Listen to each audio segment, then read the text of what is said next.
پھر بہار آئی ہوئے سامان پھر میلاد کے، پھر بہار آئی ہوئے سامان پھر میلاد کے، عرش سے آنے لگے تحفے مبارک باد کے۔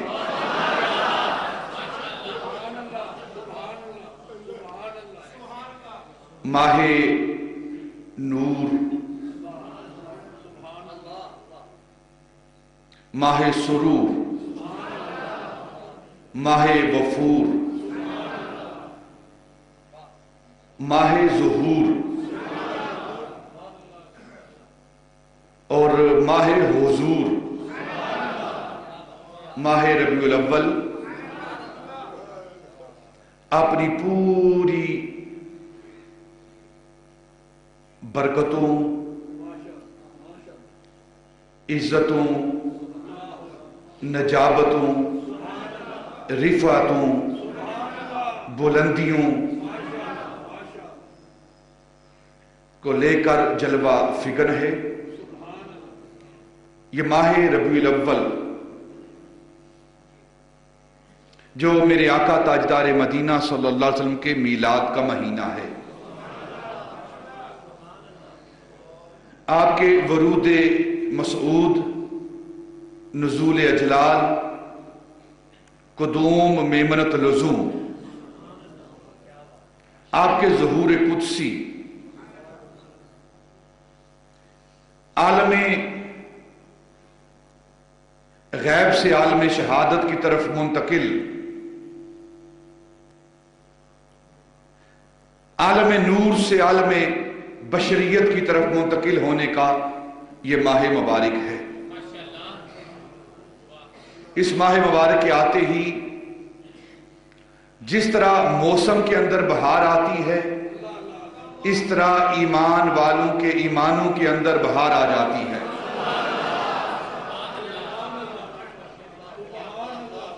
بڑی برکتوں والا مہینہ ہے، بڑی عزت و نجابتوں والا مہینہ ہے، دعاؤں کی قبولیت کا مہینہ ہے۔ ایک بات عرض کرتا چلوں کہ ہر ماہ کی اپنی فضیلت ہے، ہر ماہ کا اپنا عمل ہے، ہر ماہ کے اندر کوئی نہ کوئی خاص عبادت ہے۔ ماہ رمضان ہے، ماہ رمضان کے اندر خاص عبادت روزے ہیں، تلاوت قرآن ہے، تراویح ہے۔ ماہ حج ہے، ذی الحج کا مہینہ، اس مہینے کے اندر حج کی عبادت ہے، حرمین طیبین کی زیارت کی عبادت ہے، منا مزدلفہ عرفات میں قیام کرنے کی عبادت ہے۔ ماہ شعبان ہے، اس ماہ شعبان کے اندر ایک رات ہے جسے شعبان کی 15ویں رات کہتے ہیں، شب برات کہتے ہیں، اس کی اپنی عبادت ہے۔ گویا ہر مہینے کی ایک عبادت ہے، خاص عبادت ہے، لیکن ماہ ربیع الاول کی جو خاص عبادت ہے، ان عبادتوں میں سے ایک عبادت نبی پاک صلی اللہ علیہ وسلم کے میلاد پر خوشی منانا ہے۔ ایک عبادت میلاد پر خوشی منانا ہے، اور دوسری عبادت اس ماہ مبارک کی اپنے آقا و مولا کی ذات پر کثرت سے درود پاک بھیجنا ہے۔ یہ اس ماہ مبارک کی عبادتیں ہیں۔ مسلمانوں کو، ایمان والوں کو چاہیے کہ وہ اپنے آقا و مولا کی آمد پر میلاد پاک کی خوشی منائیں، اور اس ماہ مبارک کے اندر کثرت کے ساتھ اپنے آقا و مولا پر درود بھیجیں۔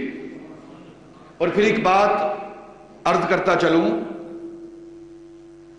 کہ ہر عبادت،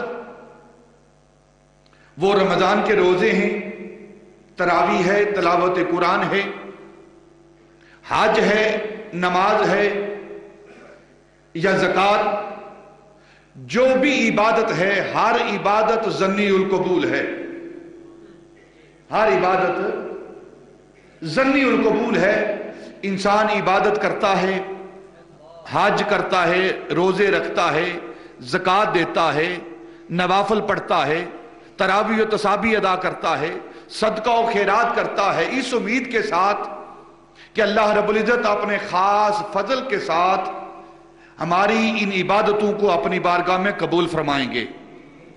لیکن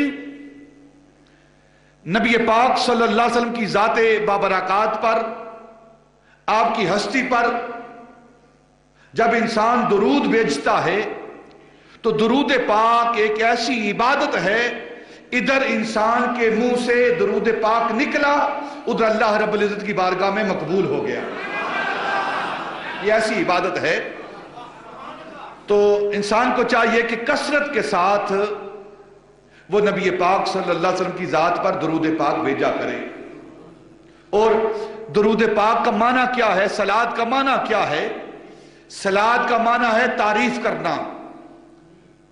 تو انسان کو چاہیے کہ کثرت کے ساتھ نبی پاک صلی اللہ علیہ وسلم کے معجزات بیان کرے، کثرت کے ساتھ نبی پاک کی نعت پڑھے، کثرت کے ساتھ نبی پاک کی شانوں کا اظہار کرے، بیان کرے۔ گویا کوئی شخص اگر کثرت کے ساتھ شانوں کا اظہار کرتا ہے، نبی پاک کے معجزات کا، ارحاسات کا بیان کرتا ہے، ادھر اس کا بیان ہوتا ہے، ادھر اس کا سننا ہوتا ہے، ادھر اللہ رب العزت کی بارگاہ میں مقبول ہو جاتا ہے۔